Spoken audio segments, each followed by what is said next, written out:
The Lucy Craft Laney Museum of Black History, in partnership with the Augusta Convention and Visitors Bureau, is pleased to present the past, present, and future of the civil rights movement in Augusta, Georgia.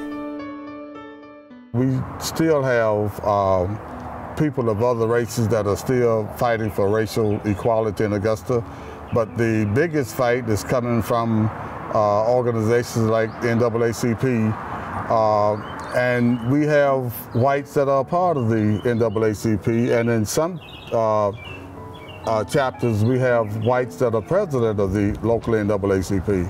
I think we still have a strong white presence in the struggle for racial equality, but the majority of the fighters are coming from the African American community. Augusta has been a very progressive city. Race will always be an issue regardless of where one lives, but I think that there are a lot of opportunities for African Americans. There are a lot of opportunities for minorities here in Augusta, here in Georgia. But one of the biggest problems is lack of education. I see a lot of our kids that are able to move to the next level, not really preparing themselves in elementary, high school, and going to college. Somebody said it's better to be prepared for an opportunity and not have one than to have an opportunity and not be prepared. I graduated from high school in 1966, and there were limited opportunities for African Americans in 1966. Since that time, the world has changed, the United States has changed, and Augusta has changed. So there are unlimited opportunities now for African Americans, but I think that some of the, especially youth, do not take advantage of the opportunities. They have no idea of what segregation is all about.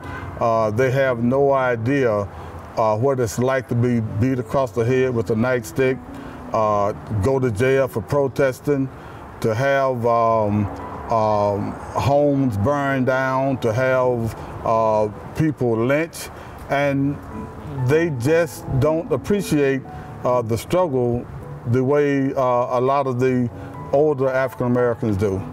Unless you have gone to a doctor's office and have to go in the back door, unless you have gone to a restaurant and told that you cannot be served, or if you want to be served, you have to go to the back of the building. Unless you have gotten on the bus and a white person have gotten on that bus and you were told that you have to get up and give you a seat, then it's really hard to appreciate where we are now as opposed to where we came from. Water fountains that said colored only. It's just hard to imagine some of the things that we had to put up with, and especially some of the things that my parents had to put up coming up. So I think the appreciation is really not there because of a lack of knowledge, and because it just doesn't impact them the same way that it impacts my generation and older. I don't think there's one solution to solving the problem. It's going to take a combination of different people, different organizations coming together and telling the story. It's going to take parents becoming more involved in the education of their children. When I was coming up, most of the teachers lived in the neighborhood of the schools that I went to. Now the teachers are distant as far as not being connected to the community. And I think this disconnect has a lot to do with the education of our children. Most of the teachers knew my parents, they knew my siblings, and they knew my kinfolk. And I think it's going to take a bunch of things to happen in order for the kids to realize the opportunities that they have. Incidents like Trayvon Martin are soon forgotten.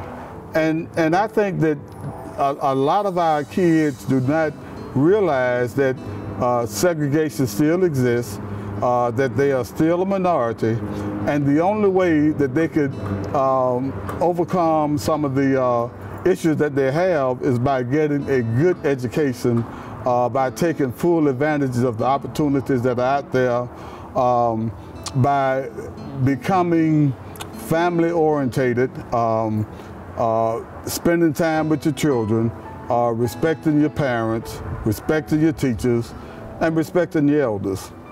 For more information about our Black heritage and to see an interactive map on Black historic sites in Augusta, Georgia, visit our website at LCL.